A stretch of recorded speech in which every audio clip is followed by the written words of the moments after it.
I mean, this is what kind of made Jordan Peterson famous years ago when he refused, based on freedom of speech, I think, is what he said. I'm not going to use these neutral pronouns, and you can't make me because you're infringing on my freedom of speech. Well, I know quite a lot of, I know Jordan, and he's a wonderful man, and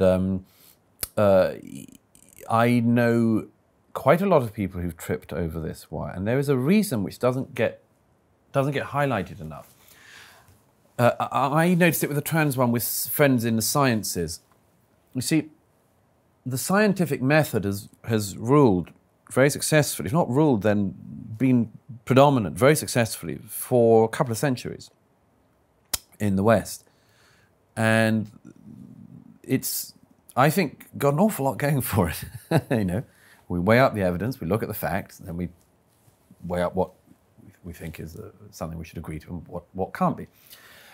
The trans one is so interesting because I noticed from friends who are scientists that the reason why people kept tripping on it was because this was the first time that people were being told not to do what the discipline told them.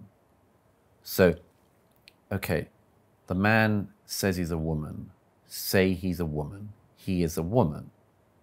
And there was just, I've noticed it in the last 10 years, I go into it in the book, is that but I can't, because it's not the case. Because I'm a scientist and I know it's not the case. But in universities and much more, it started to be just could you just... I have a great friend, he writes under the name Theodore Dalrymple. He was a prison doctor for most of his life, worked in prisons, and he has amazing stories, of course, as everyone who's been in that situation does.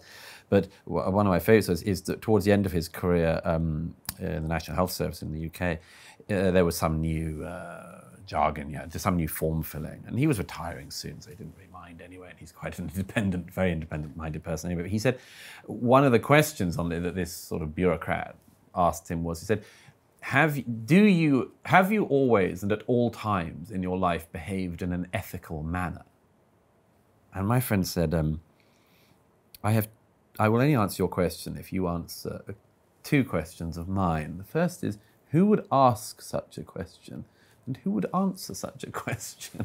And he went on this, he was explaining, nobody could say yes, because nobody has, throughout their entire life, always behaved in an ethical manner. So I can't answer the question because you shouldn't ask such a question. And he of course, the guy, of course, the form-filling bureaucrat ended up saying to him, could you just say yes, and then we can move on? Okay. So, in order to ensure that everyone is behaving ethically, the person from the NHS asks the person to lie so they can move on. that is not that uncommon a thing. Could you just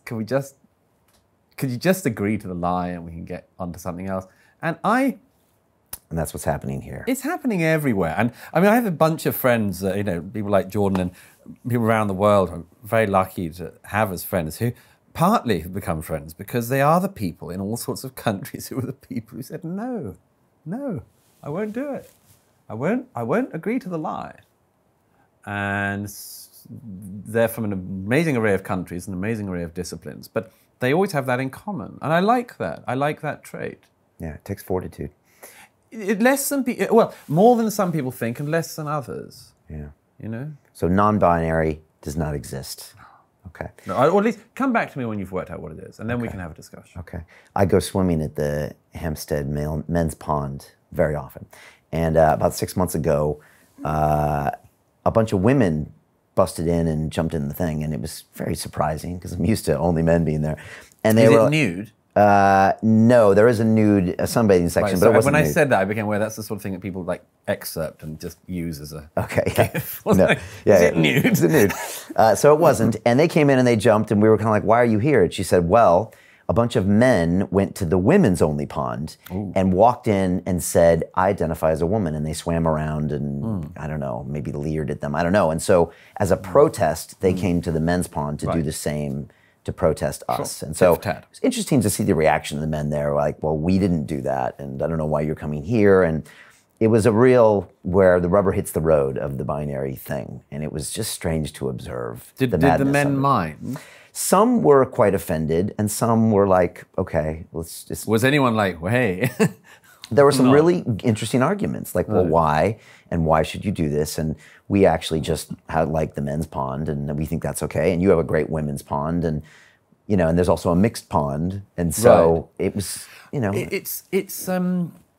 So one of the reasons why, I don't want to bang on about the trans thing, but one of the reasons why the trans thing has become so big is because it runs against the issue of half of our species. It's not a small thing, that. It's not a small thing. If a man says he's a woman and therefore can be in all female spaces, I don't think all women should be made to feel like phobes if they're not comfortable with that. I think that's wrong. Yeah. And again, I admire the many women, some of whom I know and some of whom have put through hell for this. I really admire the women who say, decently, with intellectual rigor and with considerable fortitude, no, you don't get to do that. You don't get to tell women what we are. You haven't had our experiences. You're not us. No.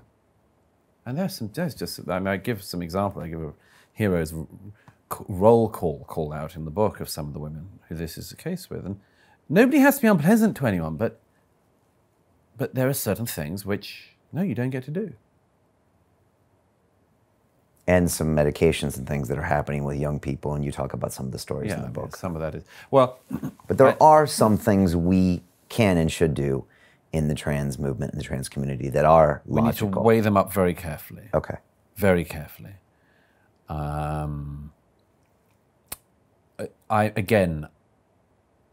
think the facts are going to matter enormously. Let me give one example of why. When children are growing up, what's one of the strange things that happens in childhood? But the moments when you think that the fantasy world is real, and the moments when then you sort of know it isn't, but you get little glimmers of could be. The Harry Potter-like things. That why does magic matter to children? Because the thing, and as you know, a child, if you take them to the theatre or something, they see a trick on stage, but they've never seen it in real life. They've seen it on film. They've never seen it on the stage. It's like somebody disappears. I took one of my godchildren to show recently. Somebody disappeared on stage. Well, I knew it was a trapdoor, a puff of smoke in a trapdoor. She was... Because you're like, it's real. Yeah, it happened. There's magic. Okay. So children are very... When they're working in the world, if you say to a child, well, you are a boy, but you can become a girl if you want. Or you're a girl, but that's fine. You can be a boy anytime. Well, I can what? No, I know a lot of children, a lot of parents who've told me how disturbed their children have been at this suggestion. But I'm more concerned with the people who would believe the suggestion. Because this is all presented as if it's really quite simple, and it's not simple. It's not simple. It's not straightforward for somebody born a male to become an approximation of a female. And it's really hard for a woman to pass off as a man and have a, let's just say, a successful sex life as a man. Yeah. Penises don't just grow from skin grafts from the arm. And, you know, this is all presented. This is what I mind. I mind the lie that it's sort of straightforward. Hey, you could decide to change sex.